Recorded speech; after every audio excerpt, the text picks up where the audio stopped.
Assertive communication should allow us to make people accountable for unacceptable behavior.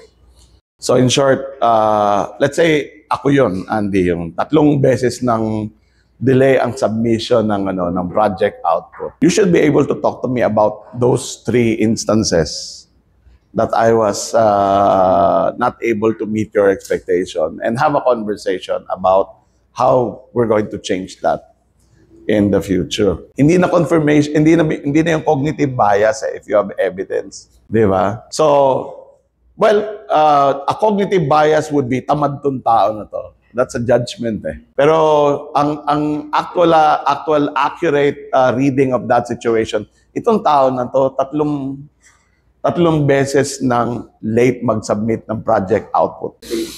Ha? Hindi ko siya sinabihan ng tamad. Sinabi ko lang, itong tao na to, 3 beses, 4 na beses, 5 beses, hindi nagsasubmit on time. Versus itong tao na to ay tamad. Anong difference? Ginescribe mo lang. Yung sa tamad, may conclusion ka na. Ito, you can be more curious and use the asking. Bakit kaya laging late itong mag-submit ng report? Now there can be a conversation. So, kung ikaw yon, Andy, what I would ask is, Andy, I know you heard me say na late yung mga submissions mo, and then I counted 5 times. Then I can ask my question, why is that? Bakit kaya yun nangyayari?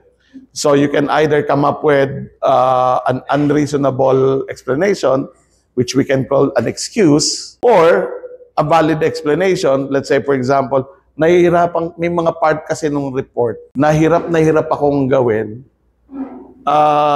And sometimes I have to ask other people how to do it before I can do it, or whatever difficulty you have. No? And if you realize what the real reason is for the delay, then you can have a problem-solving conversation about, so how do I help you? How do I help you improve the timeliness of your report? And we can have that conversation. We can solve that problem. So let's look at the alternative, no? Andy, kaya kita kinakausap kasi pansin ko napakatamad mo. And if you can even say that, right? Wala ka na bang gana magtrabaho? That's where it's going to lead to, di ba? So how do you solve that? Anong pwede natin gawin para hindi ka natamad? Okay? So, one versus the other. Kaya importante yung how we communicate eh. Our communication can be constructive, can be developmental, or can be a put down because of the labels that we put. Di ba?